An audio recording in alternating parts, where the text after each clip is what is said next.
तालाब न लाते हुए शहीद हो गए।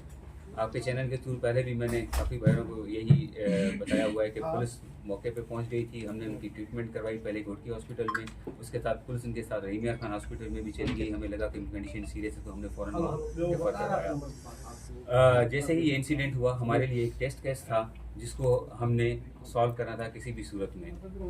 अल्हम्दुलिल्लाह डीआई साहब की हमारे पास गाइडेंस थी, सिंध गवर्नमेंट की डायरेक्शन थी, पुलिस सीनियर कमांड थी कि इस केस को आपने जाए तकमील तक पहुंचाना है और जो भी इसमें मुल्ज़िमान मुलव्विस हैं उन सबको गिरफ़्तार करना है। इसके नतीजे के लिए डीआई साहब ने एक जेआईटी तश्कील दी जिसका सुपरवाइज़र मैं था, मेरे साथ 2 डीएसपी साहबान थे और 2 एसएचओ साहबान। हमने इसकी इन्वेस्टिगेशन स्टार्ट की। इन्वेस्टिगेशन हमने modern devices, technological basis, geo fencing, CDR analysis और सीसीटीवी फुटेज एनालिसिस से हमने स्टार्ट की।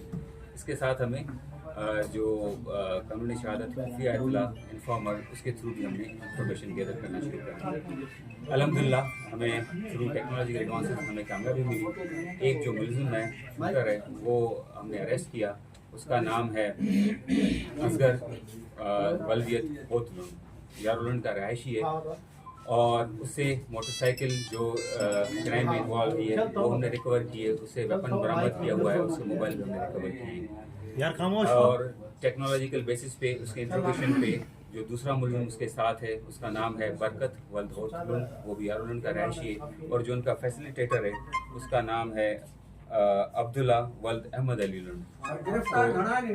तो इसमें से हमने एक गिरफ्तार कर लिया हुआ है, बाकी 2 के शूटर जो है जिसका नाम मैं बता चुका हूँ बरकत, उस पर हमने रेड कर रहे हैं और इंशाल्लाह उसकी भी जल्द गिरफ्तारी हो जाएगी। जो उसका फैसिलिटेटर है अब्दुल्ला, इंशाल्लाह उसको भी गिरफ्तार किया जाएगा।